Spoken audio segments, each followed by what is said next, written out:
Man, the yards are starting to dry out again. It's the end of September. Looks like it's August. Anyway, this house was, I was taught, I think I posted on Instagram. I might have mentioned it in a video, I'm not sure, but that house was one of my original and most favorite clients, and she moved to a townhouse, so she didn't need any more help. Obviously taking care of her new lawn and this lawn, and you know, I had a lot of great feedback from the posts, and I know some people said, you know, hopefully you'll get new business from it. You know, just refer, give them a card, stuff like that. And I said that my client that moved did that for me, so I was good to go. All I had to do was follow up, and sure enough, that's what happened. And I'm still taking care of their yard, obviously. It's a month later. But one point that I wanted to make, and also a topic of discussion in the comments potentially, is, you know, I've heard a lot about treat the yard, not the customer, or vice versa. You know, I'm all about finding the right clients, not necessarily the right yard.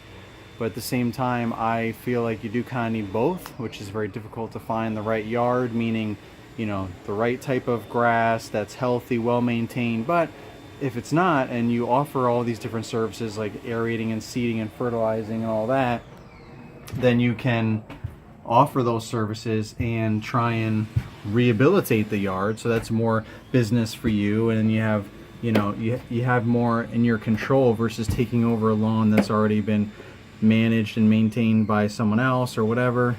But so you know, I feel like I kind of look for a certain type of yards, but at the same time, most of it is conducive of the type of person that's taking care of that yard.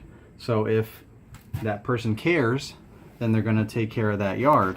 They're going to take care of that grass, and they're going to maintain it, and it's just going to be healthier and look nicer, and you're going to have regular work to do, versus someone who doesn't care. They're looking for dirt cheap prices. They're going to nickel and dime you and nitpick for every little thing. Seems like the cheapest people are the pickiest people, the people that, you know, will buy all your services, not question pricing, and value the services that you offer and the hard work that you put in, complain the least, unless you're just outright doing a horrible job. But so, you know, I'm kind of mixed, because I loved the old customer that lived here. She was great. She was nice. We got to know each other and our families and so on. Became an actual relationship, not just, you know, friendship, not just you know, someone that you mow their lawn, not just a transactional type of relationship, more of our personal friendship. You know, see each other around town, or you know, I see a lot of my customers locally at different events and things, and it's cool because you're like, hey, how's it going? You have a sense of community a little bit there. So it's more than just you show up, you mow their lawn, and you go, and you never really speak to them. So that builds rapport and loyalty and so on. But anyway, all she wanted me to ever do was just mow her lawn. She did want me to trim her shrubs like once a year. I pruned her crepe myrtle. You can't see it from here, but I pruned her crepe myrtle once a year. So it's very minimal. And you know, I offer fertilizing, aerating, and seeding. Last year she had me aerate and seed because it just kind of randomly came a conversation. But she's always had another company doing all that, along with the fertilizing and weed control. And she did a lot of the gardening herself, and she trimmed the shrubs, she used to mow the lawn, all this stuff. So she wanted very minimal things. These new folks that moved in here are like always gone, always working, and just don't have time for any of that. So they want like a turnkey, one-stop shop. So they wanted a quote for me for everything, you know, from trimming the shrubs, you know, fertilizing, weed control, mowing, obviously, all that stuff.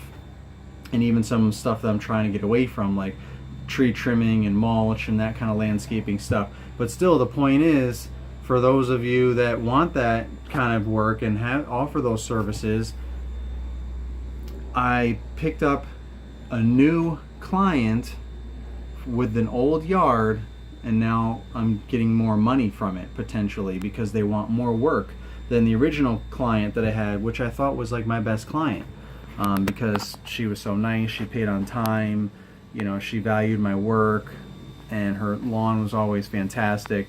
But in hindsight, she didn't really pick up a lot of my services, where now the new clients, the new people that moved in, they want everything. So it's just one of those things. So I mean, again, is it the yard or the client? I don't know anything about these people. I've never even really met them. Just when they were moving in, it was very brief, and they just wanted to make sure things stayed seamless. Just wanted me to email them all the prices so that they can, you know, make sure everything is competitive and fair and all that, and then just keep it moving so that they don't miss out on any services or whatever.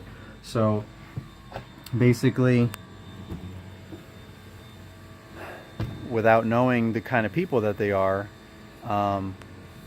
business-wise, they want a lot more than the previous client that lived there, and who I was happy with and thought was one of my best clients. So now these people financially can be potentially even better clients because of all the services that they're offering, that they want me to offer, in addition to just mowing. So let me know what you guys think in the comments, your experiences. Have you had those kind of situations happen before? Or maybe the opposite, where you had someone that wanted you to do everything, and then they moved and someone else moved in, they still wanted you to maybe mow, but that's it. So now all of a sudden your sales dropped, and it's almost like, why keep that client if it's not, you know, profitable? Maybe you're driving too far or whatever just to mow, when before, when you did more things, it made it more worthwhile, or you lost some more people in the neighborhood that moved out. Now all of a sudden you're just driving out there for that 1 yard just to mow, and so is it even worth it? Maybe you have to drop that client now, the new client, just because they don't want any of the other services. So it could be the opposite too. So let me know what you guys think. I'd love to hear it. Thanks. Catch you on the next one.